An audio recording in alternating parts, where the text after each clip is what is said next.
Tapos, isa pang technique natin, mapapansin ninyo, hindi tayo naglalagay ng P-trap dito sa loob ng ating or sa loob nitong ating layout. Maglalagay tayo ng P-trap sa labas na.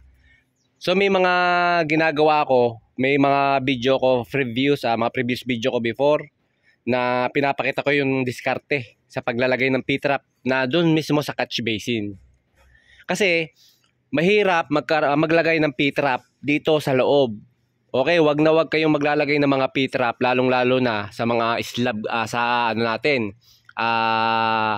slab on grade or yung mga flooring sa lupa. Pwede sa mga ilalim ng slab, pwede yon. Kasi ito, once na nagkaroon ng problema, yung ating tubo nagkaroon ng bara, nilagyan nyo ng P-trap yan dito sa loob, ay magbubungkal na naman kayo ng tiles, ng flooring, napakadaming trabaho. So kaya ang binibigay ko sa inyong idea, pag maglalagay kayo ng catch basin, pag maglalagay kayo ng P-trap dito sa labas.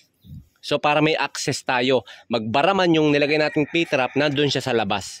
Madali siyang i-unclog or linisin yung mga bara. So yun yung ating technique, no? So syempre, ang purpose kasi ng ating P-trap, so unang-una, para yung moist hindi makapasok dito sa loob ng CR. Pangalawa, iwasan natin makapasok yung mga ipis, mga insekto galing sa labas. Okay? Kasi minsan dumadaan yan sa tubo yung mga ipis.